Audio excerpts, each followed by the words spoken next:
வணக்கம் guys, before we start ஒரு சின்ன ரெக்வெஸ்ட். நிறைய பேர் கமெண்ட்ல கொஸ்டின் கேக்குறீங்க, பட் ஆனஸ்டா சொல்லணும்னா most of them are same. நீங்க ஒரே கேள்வியை வேற வேற ஆங்கிள் கேட்டா எனக்கும் ஒரே ஆன்சரை வேற வேற ஆங்கிள் சொல்ற மாதிரி ஃபீல் ஆகுது. அது மட்டும் இல்ல, பாக்குற வியூவர்ஸ்க்கும் போர் அடிக்க ஆரம்பிச்சிடும். சோ முடிஞ்ச அளவுக்கு யூனிக்கான கொஸ்டின்ஸா கேளுங்க. நீங்க திருப்பி திருப்பி கேட்டுட்டே இருக்கீங்கன்னு என்னால வீடியோ போட முடியாது. அது மட்டும் இல்ல, வேற வேற டாபிக்ஸ் பத்தி பேசணும்னு ஒரு ஐடியா இருக்கு, ஆனா அதுக்கு ஒர்க் அவுட் பண்ணவோ இல்ல கண்டென்ட் எழுதவோ டைம் பத்துறது இல்ல. சோ ப்ளீஸ் முடிஞ்ச அளவுக்கு யூனிக்கா கேளுங்க. கேட்ட கொஸ்டின்ஸே மாத்தி வேற விதமா கேட்காதீங்க. அப்புறம் என் கொஸ்டின் வீடியோ போடலன்னு ஃபீல் பண்ணவும் செய்யாதீங்க. அஸ் a ரெக்வெஸ்டா இதை சொல்லணும்னு ஆசைப்பட்டேன், பட் உங்க support means a lot to me. தயவு செஞ்சு ரிப்ளை பண்ணலனாலும் கொஸ்டினுக்கு வீடியோ போடலனாலும் கோவப்படாதீங்க. நான் போற கண்டென்ட் எல்லாமே என்னையும் சாட்டிஸ்ஃபை பண்ணி வியூவர்ஸ்க்கும் எங்கேஜிங்கா இருக்கணும்னு தான் ஆசைப்படுவேன். Okay, let's get into the video. ஃபர்ஸ்டா இங்க கேட்ட கேள்வி ஒரு முக்கியமானது. யூட்டா கோஜோட உடம்ப டேக் ஓவர் பண்ணிட்டான், அப்ப கோஜோட சோல் எங்க? ஆன்சர் சிம்பிள், கோஜோ ஆல்ரெடி செத்துட்டான். சுக்குனா கிட்ட தோத்தப்பவே அவனோட சோல் உடம்ப விட்டு பிரிஞ்சு போயிருச்சு.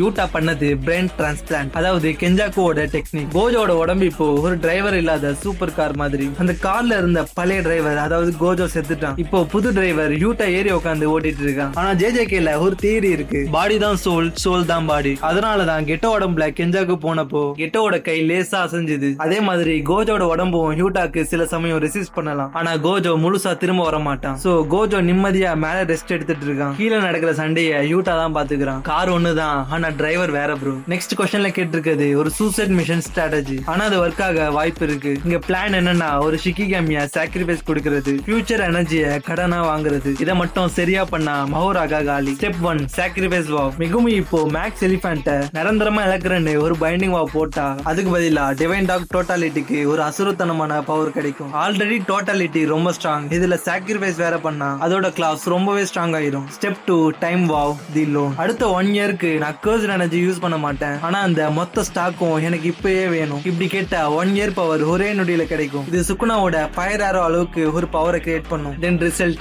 1 ஷாட் கில். அந்த ஒரே அடி மஹோராகாவை சாம்பல் ஆக்கிடும். அதால அடாப்ட் ஆக டைம் இருக்காது, ஆனா குறி தப்பினா மெகுமி காலி. No see for 1 year. இது ஒரு டூ ஆர் டை கேம், ஆனா ஐடியா வேற லெவல் ப்ரோ. நெக்ஸ்ட் கேள்வி ஒரு சிஸ்டம் எரர். 2 மஹோராகா ஒன்னோட ஒன்னு சண்டை போட்டா யார் ஜெயிப்பா? ஆன்சர், இது ஒரு டிரா. இந்த சண்டை உலகம் அழிகிற வரைக்குமே நடந்துட்டே தான் இருக்கும். காஸ் மஹோராகோட பவர் அடாப்டேஷன். மஹோராகா ஏ அடிச்சா மஹோராகா பி அதுக்கு அடாப்ட் ஆகிடும். திருப்பி மஹோராகா பி அடிச்சா ஏ அடாப்ட் ஆகிடும். கடைசியில 2 பேருக்கும் 2 பேரோட அடியும் வலிக்கவே வலிக்காது. அவங்க கிட்ட இருக்கிற ஒரே weapon positive energy sword and physical punches. 2 பேருமே இதுக்கு சீக்கிரமா அடாப்ட் ஆகிடுவாங்க. அதுக்கப்புறம் வெறும் கட்டுப்பிடிச்சு உருள்ற சண்டை தான் நடக்கும், யாரும் சாக மாட்டாங்க. இந்த மேட்ச்ல யார் ஜெயிப்பானா எந்த யூசர் கிட்ட அதிகமா கர்ஸ்ட் எனர்ஜி இருக்கோ அவங்க தான். ஏன்னா மஹோராகாவை மெயின்டைன் பண்ண முடியாம சார்ஜ் தீந்து எவன் மயக்கம் போறானோ அவன் தோப்பான். இங்க ஒரு கொஸ்டின் வரலாம், சேம் டைம்ல 2 மஹோராகாவை சமன் பண்ண முடியுமா? கோஜோட 6 ஐஸ் ஒரே நேரத்துல ஒருத்தருக்கு தான் இருக்கும், தட்ஸ் ஃபேட். ஆனா 10 ஷேடோவை ஒருத்தர் தான் யூஸ் பண்ணணும்னு எந்த இடத்துலயும் மென்ஷன் பண்ணல. சோ ஜேஜேகே கேனன் படி பார்த்தா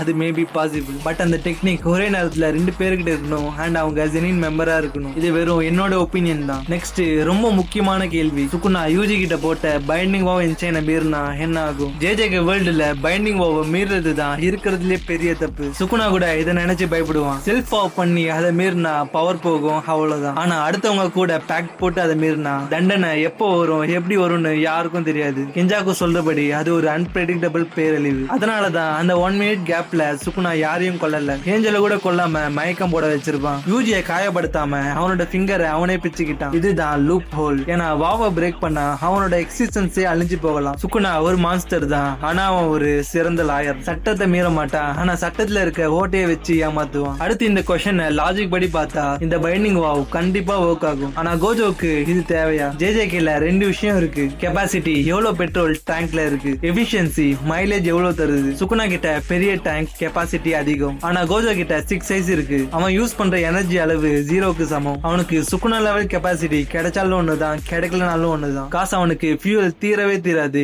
இன்ஃபினிட் மைலேஜ். முக்கியமான ப்ராப்ளம் என்னன்னா, நீங்க ரெட்ட சாக்ரிஃபைஸ் பண்ணிட்டீங்கன்னா கோஜோட அல்டிமேட் வெப்பனான ஹாலோ பர்பிள் கிரியேட் பண்ண முடியாது. பர்பிள் வேணும்னா ப்ளூ பிளஸ் ரெட் ரெண்டுமே வேணும். வெறும் சி அளவை கூட்டிக்கிட்டு பர்பிள் இழக்கிறது வைரத்தை கொடுத்து குப்பையை வாங்குற மாதிரி. ஒருவேளை நீங்க கெப்பாசிட்டின்னு சொல்லாம அவுட்புட்னு கேட்டிருந்தா லாஜிக் இருக்கு, ஆனா பர்பிள் இல்லாத கோஜோ பல் இல்லாத சிங்கம் மாதிரி தான். Gojo is perfect as he is. அடுத்ததா ஒரு வித்தியாசமான ஐடியா, பைண்டிங் ஆவ் வச்சு பவரை ஏத்துற மாதிரி எனிமியோட பவரை குறைக்க முடியுமா? உதாரணத்துக்கு என் கையை வெட்டிக்கிறேன், சுக்குனோட சி பாதியே குறையணும். இதுக்கு ஆன்சர் ஸ்ட்ரிக்டா முடியாது. பைண்டிங் வாவ்ல ஒரு முக்கியமான ஃபேட் இருக்கு, you can only affect yourself. இது ஒரு எக்ஸாம் மாதிரி. நீங்க கஷ்டப்பட்டு படிச்சா உங்களுக்கு மார்க் வரும். நான் படிச்சு கிழிக்கிறேன் அதனால பக்கத்து சீட்டுக்காரன் ஃபெயில் ஆகணும்னு வேண்ட முடியாது. அது சீட்டிங். ஜேஜேகே சிஸ்டம் அதை அலோவ் பண்ணாது. மிபாவை பாருங்க, ஸ்வாட தொட மாட்டான்னு சாக்ரிஃபைஸ் பண்ணா. அவ பவர் தான் ஏறிச்சே தவிர கெஞ்சாக்கு வீக் ஆகல. எனிமியோட பவரை குறைக்க ஒரே வழி அவங்கள ஒப்புக்க வச்சு அக்ரிமெண்ட் போட்டா மட்டும்தான் முடியும். எனிமியோட பவரை கட்டாயமா குறைக்கணும்னா அதுக்கு டொமைன் எக்ஸ்பான்ஷன் தான் ஒரே வழி. எக்ஸாம்பிள் ஹிகுருமா. பைனிவாவை வச்சு அடுத்தவன் பாக்கெட்ல கைவிட முடியாது ப்ரோ. அண்ட் கடைசியா ஒரு ஃபைனல் क्वेश्चन. இந்த கமெண்ட்ல சொல்லிருக்க ஐடியா நல்லா தான் இருக்கு. என் வாழ்க்கையில